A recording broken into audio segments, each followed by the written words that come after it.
Hello guys, good afternoon and welcome back to my YouTube channel. So for today's video guys, by the way, magandang hapon po sa inyong lahat. So for today's video mga kasari ay babalikan lang natin or magkukwento lang tayo dito guys sa vlog na to. At magpapakita ko sa inyo guys ng mga konting mga nahalukay ko na pictures noon nung tayo ay medyo bago-bago pa lang sa pagtitindahan at yung picture natin ngayon. So magiging before and after to, noon at ngayon mga kasari. So umpisa na po natin mga kasari sa kwento, maikling kwento nung tayo ay nag-start sa ating pagtitindahan. So, way back 2018, mga kasari, nagsimula ako October 29 na mag-sari-sari store. At yung tindahan na yon guys, is hindi mo siya as in matatawag na tindahan. Parang tinda-tindahan lang. Parang ganun guys. Kasi sa isang ponda lang siya or kubo, nakalagay yung mga paninda natin. So, dito siya sa may tabing kalsada. At magpa-flash na lang ako dyan ng pictures, mga ilang pictures na mga nakita ko kanina, yung mga nakatagong pictures. Tapos, ayun guys, after ng hindi ko na mabilang kung ilang libong pamimili na ba yung nagawa natin hanggang ngayon sa ating sari-sari store. Simula nung nag-umpisa tayo at ngayon magsi 7 years na tayo. Siguro libo na guys yung times na kung ilang beses na tayong namili. So, ayun guys, nung nag-i-start, syempre hindi madali. Lalo na kung nag-start tayo sa maliit na puhunan. 4,200 na puhunan. Kasi meron akong 5,000 nun eh. Tapos yung 5,000 guys, hindi pa yun naubos sa pamimili. Nagtira pa ako ng konti. Kaya ayun. So, nung kinompute ko, lahat ng resibo, pinagsama-sama ko, naka 4,200 tayo. At sa pagkakatanda ko, namili pa nga ako nun guys. Hindi ko pa alam ang pure gold nun eh. So, sa Walter Mart pa tayo namili nun. Medyo pricey pa ng konti yung mga paninda doon. Kasi parang pang SM na yung presyo doon eh. So, ayun.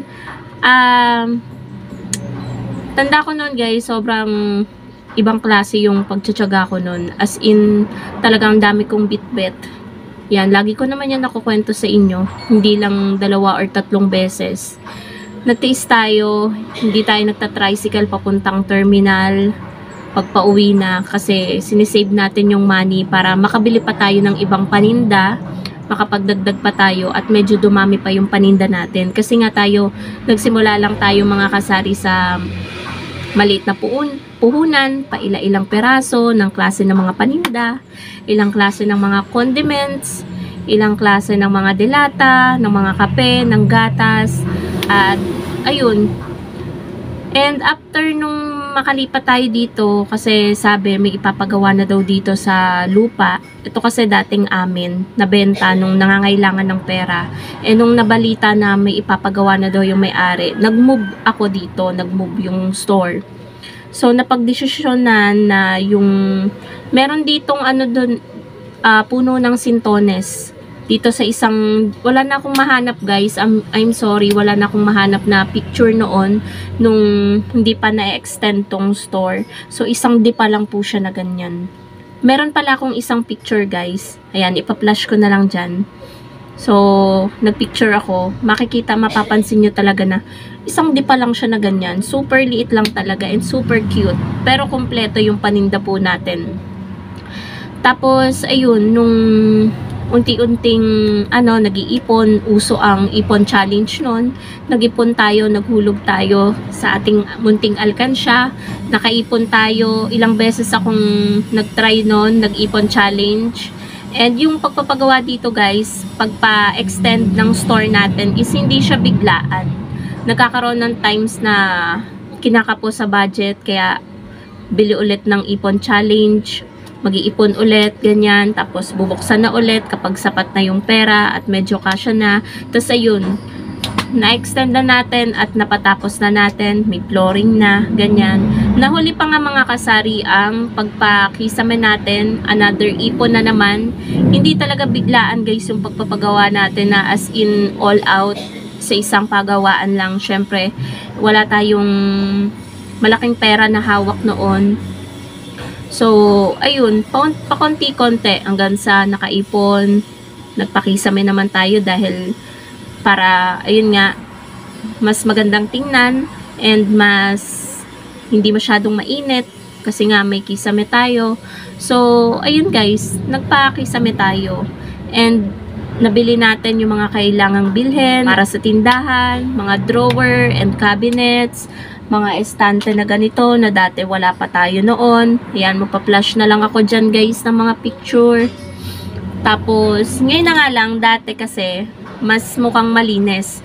Ngayon kasi guys, although nakabili kami ng bagong linoleum or linoleum, hindi pa nga lang nakakabit, kaya medyo maduming tingnan. Kapag kasi may linoleum sa sahig, ang linis niyang tingnan. Kaya yung mga nakikita nyong picture dyan, yung pina-flash ko, ang linis ng store. So, mukhang ang dami-dami pa din ng paninda. Ngayon naman madami pa rin. Kasi noon guys, yung pagdi-display natin ng mga chichirya, hindi nakaganitong estante. Naka-stapler siya pa ganyan. Kaya mukhang madami yung paninda natin noon. Pero noon naman talaga, medyo nakumpleto na. Kasi habang tumatagal, dumadami din guys yung ano natin, yung paninda natin nung time na yon. And hanggang ngayon, exactly going 7 years na tayo, October. So ngayon is June 5.